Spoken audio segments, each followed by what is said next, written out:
आज एकादशी है और वैष्णवों की 3 निष्ठा होती हैं। बहुत ध्यान से सुनिएगा। वैष्णव को कम से कम 3 निष्ठाओं का पालन करना चाहिए, तभी उसका वैष्णव धर्म निभता है। सबसे पहला नाम निष्ठा, ठाकुर जी के नाम के प्रति निष्ठा। नाम जप नित्य किया करें। बंधुओं, कई लोगों को नाम जप में आलस्य आता है, नाम जप में उनको मन नहीं लगता, रुचि नहीं होती। पर सदा याद रखें कि नाम औषधि है। जो काम ठाकुर जी भी नहीं कर पाते वो नाम करता है। कोई पूछे कि ठाकुर जी कहां से प्रकट हुए, तो भगवान को प्रकट नाम ने ही किया है। ठाकुर जी नाम के बिना प्रकट नहीं होते।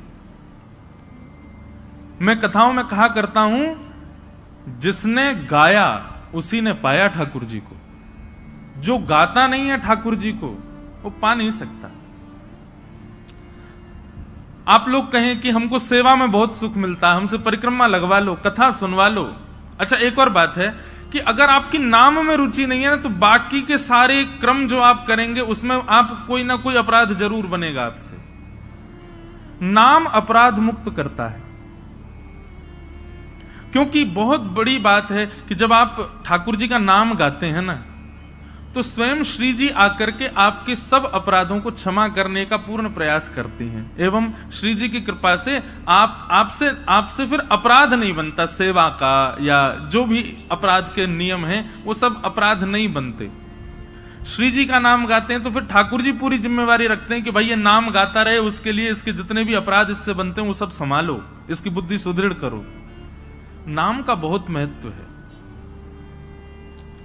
इसलिए धीरे धीरे प्रारंभ करो। पहले 11 नाम जपो, फिर 21 कर दो, फिर 51 करो, फिर 108 करो, और फिर एक समय ऐसा आए गिनती बंद करो।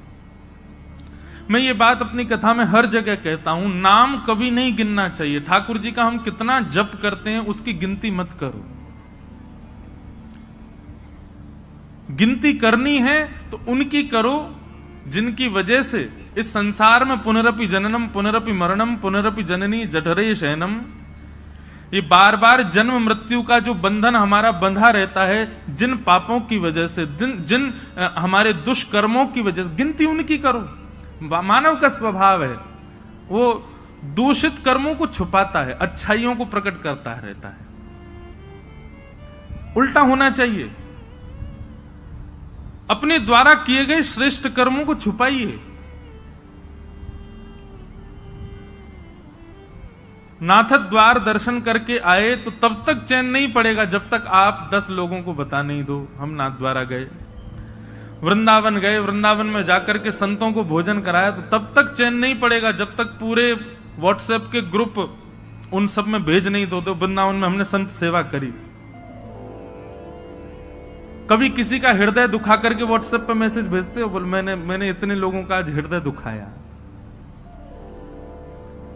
आज पत्नी को बहुत सुनाई मैंने, वो बेचारी रो रही है, ये किसी को बताते हैं हम? नहीं। मैंने पड़ोसी के साथ में दूषित कृत्य किया, उसके साथ गलत किया, उससे ईर्ष्या करी, इन सब का प्रकाश नहीं करते, इन सबको छुपा के रखते हैं। हम प्रकाश करते हैं अपनी योग्यताओं का, कभी नहीं।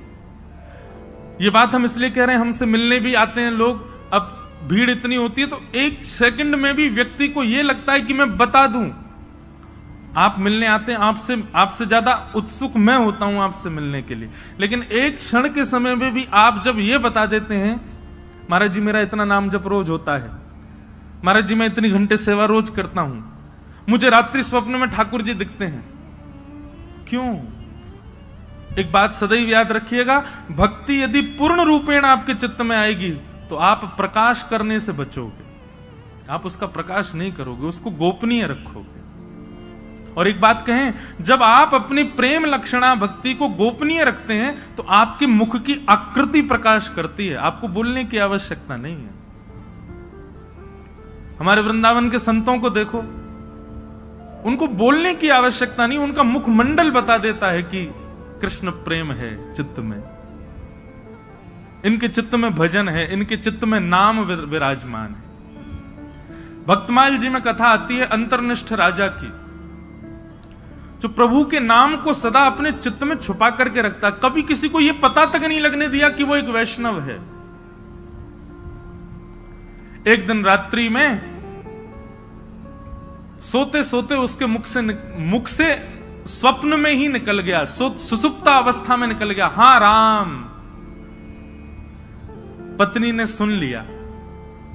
प्रातःकाल जब बेला हुई, पत्नी ने पूरा घर सजाया, ढोल नगाड़े डुमडुमियां बज रही हैं, मंगल बाजे बज रहे हैं। राजा उठ करके आश्चर्यचकित हो गया, इतने मंगल गान क्यों हो रहे हैं। राजा ने जाकर के पत्नी से पूछा, ये सब क्या चल रहा है। बोले कि मुझे तो अब तक लगता था कि आप भक्त हो ही नहीं, पर मुझे अब पता चला आप तो अंतर्निष्ठ भक्त हो। आप तो अपने चित्त में नाम को छुपा करके रखते हैं, कभी प्रकट नहीं। अरे इतने वर्ष ब्याह को हो गए, मुझे आज तक नहीं पता चला कि आप भक्त हो। राजा बोला, तो हाँ, तो मैं भक्त हूं ही नहीं। बोले कि रहने दीजिए, झूठ मत बोलिए। कल रात्रि स्वप्न की अवस्था में, सुसुप्ति अवस्था में आपके मुख से निकला हा राम। अनकॉन्शियस स्थिति में, बहुत ध्यान से सुनना, आप कैसा बर्ताव करते हो, क्या बोलते हो, वो बताता है कि आप वैष्णव हो कि नहीं। आपका बुद्धि विवेक सब बिल्कुल संयमित है और उस समय आप भक्ति भाव में रहो, ये सामान्य बात है। लेकिन कभी ऐसी स्थिति आ जाए जहां पर आपको यह भी नहीं पता कहां क्या करना है, कैसे करना है, क्या क्या मुझे होना चाहिए, ऐसे अनकॉन्शियस जब हो जाओ, तब आपके मुख से जो निकलता है उससे पता चलता है कि आप कौन है। अंदर जो है वो वास्तविक तभी निकलता है, और विशेष रूप से निद्रा की अवस्था में। निद्रा की अवस्था में बंधुओं, नाम जब अपनी तीव्रता में पहुंच जाता है ना, तब व्यक्ति निद्रा में भी, जब जैसे अंगड़ाइयां लेते हैं या फिर हम करवट बदलते हैं तो मुख से स्वर निकलता है, लेकिन नाम जब अपनी तीव्र अवस्था में पहुंच जाता है तो निद्रा में भी श्री राधा, राम, कृष्ण, ये नाम ही प्रकट होता है मुख से। ऐसी स्थिति हो जाती है तन की। उस अंतर्निष्ठ राजा को जैसे ही पता चला कि मेरे मुख से राम नाम निकल गया, पत्नी से बोला, देवी अब तुम राजपाट संभालो और सब संभालना, अब मैं जीवित नहीं रह सकता। पत्नी बोली, क्यों? बोले, मैंने सदा जिस नाम को छुपा करके चित्त में रखा, अपनी पत्नी तक को नहीं पता चलने दिया, वो नाम जब मेरे मुख से निकल गया, मतलब मेरे तन का त्याग नाम ने कर दिया, अब मैं जीवित कैसे रह सकता हूं। प्राण रूप मान करके मैं नाम को अपने हृदय में छुपा करके रखता था, अब वही निकल गया तो मैं जीवित कैसे रहूं। और ऐसा कहते ही तत्क्षण राजा ने अपने प्राण त्याग दिए।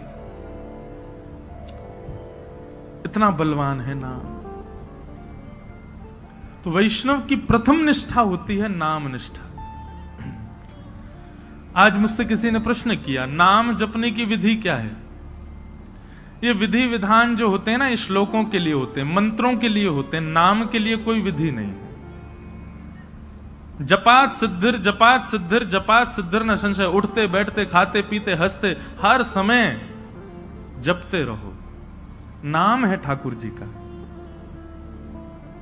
आपका गुरु मंत्र जो है, गुरु श्लोक, गुरु मंत्र जो आपको मिला है, या द्वादशाक्षर मंत्र है, यो जो मंत्र की विधि है, उसके लिए तो आपको आसन चाहिए, स्वच्छता चाहिए, एक जगह बैठना, मन एकाग्र होना, ये सब चाहिए। पर नाम तो आप हर समय जप सकते हो, हर समय, हर क्षण। तो वैष्णव की सबसे पहली निष्ठा है नाम निष्ठा। इसलिए नाम को प्रारंभ कीजिए। अच्छा, नाम के प्रति 2-3 बातें ध्यान रखिएगा। नाम जपना भी एक सेवा है, और जैसे मंदिर की ठाकुर जी की सेवा है ना, उसमें अपराध नहीं होना चाहिए, उसमें लगन होनी चाहिए, उसमें तत्परता होनी चाहिए, उसमें स्वच्छता, शुद्धता और हृदय में प्रसन्नता होनी चाहिए। ठीक वैसे नाम भी एक सेवा है।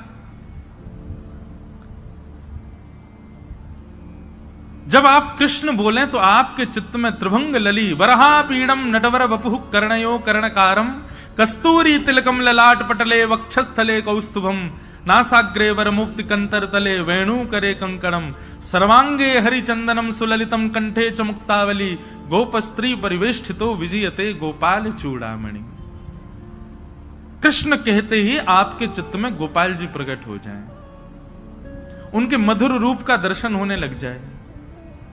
श्री राधा कहते ही अति सुकुमारी अति सुकोमला हमारी वृषभानु नंदिनी किशोरी जी की झांकी आ जाए, और फिर उस नाम को ही कभी इत्र मान करके, उस नाम को ही पंचामृत मान करके, उस नाम को ही वस्त्र मान करके, उस नामी की ही श्रृंगार करो, सेवा करो, माला पधराओ, सुंदर नाम से ही आरती करो, नाम का ही प्रसाद भोग अर्पित करो। इस प्रकार नाम से निष्ठा से सेवा होती है। केवल ये माला फेरना और जप पूर्ण करना, अपनी संख्या पूर्ण करना नाम जप नहीं होता है। चित्त में एक कुंज का निर्माण करो, सुंदर यमुना जी बह रही हैं, सुंदर हरे भरे वृक्ष हैं, पीछे सुंदर सुंदर गिरिकंदरा दिख रही हैं, बीच में एक सेज सजी है, उस सेज पर हमारे श्याम सुंदर विराजे हैं और नाम चल रहा है। नाम वृक्षों में भी दिखे, नाम सेज पर भी दिखे, नाम यमुना जी में भी दिखे, नाम पीछे के सुंदर गिरिकंदरा में भी दिखे, और नाम ठाकुर जी में भी दिखे। पर उसी नाम के जल से ठाकुर जी को अभिषेक कराया, उसी नाम के जल से ठाकुर जी को प्रक्षालन किया, उसी नाम के जल से, उसी नाम से ठाकुर जी को वस्त्र धारण कराया, उसी नाम से इत्र धारण कराया, उसी नाम से प्रसाद, उसी नाम से ही ठाकुर जी को आरती, और उसी नाम से बलैया। ऐसी पूरी एक सेवा की विधि है। उस सेवा को मानसी रूप में करते हुए नाम जप करना, ये नाम निष्ठा है। ऐसे नाम जप होता है। नाम जप का दूसरा रूप, आज जितना हुआ है कल उससे अधिक होना चाहिए। अगर नाम जितना आज है कल भी उतना ही है, और बल्कि परसों कम और हो गया, तो इससे नामापराध होता है। नाम बढ़ना चाहिए, नाम बढ़ाओ। नाम के प्रति दूसरी भावना, कोई यदि आपसे पूछे कि आप क्या जपते हो, तो पहले परख लीजिए। यदि वो अधिकारी हो तो ही बताइए, नहीं तो उसके सामने प्रकाश करने की आवश्यकता नहीं है। अपने आप को ऐसा बता दो, नाम तो कुछ करते नहीं, महासंसारी हैं हम, तो पापी पामर जीव हैं। अपने आप को मत दिखाइए कि आप नाम जापक हैं। कोई यदि पूछे और लगे कि हाँ ये वैष्णव है, कोई गुरुजन पूछे, हम पूछ लें, हम तो वैसे हम भी संसारी हैं, हम पूछे तो मत बताओ। कोई संत पूछे, कोई महापुरुष पूछे, कोई वैष्णव पूछे, तो उनको उजागर करो। सबके सामने उजागर नहीं। यहां लोग बताते फिरते हैं कि हम कितना नाम जप कर रहे हैं, क्यों नहीं, ये नामापराध है। सबके सामने अपने नाम का प्रकाश मत करो। भाई, अगर किसी भाव से आपका प्रेम बढ़ रहा है, उस भाव को गोपनीय रखो ना, उसको प्रकाश करने की आवश्यकता क्या है। तो नाम में इस बात का ध्यान रखें कि अगर कोई व्यक्ति अयोग्य, किसी को मत मानो, लेकिन यदि आपको अनुभव हो जाए कि ये वैष्णव भाव में नहीं है, बस ऐसे चलते फिरते पूछ रहा है, तो उसके सामने अपने आप को मूर्ख ही घोषित करो। ये मत बताओ कितना नाम जपते, नहीं तो नामापराध होता है। तो सबसे पहली वैष्णव की निष्ठा होती है नाम निष्ठा। वैष्णव की दूसरी निष्ठा होती है तुलसी निष्ठा। उसके तन पर यदि तुलसी स्पर्श नहीं है, तो ठाकुर जी उसके हाथ से सेवा तो बहुत दूर की बात है, जल भी स्वीकार नहीं कर देंगे।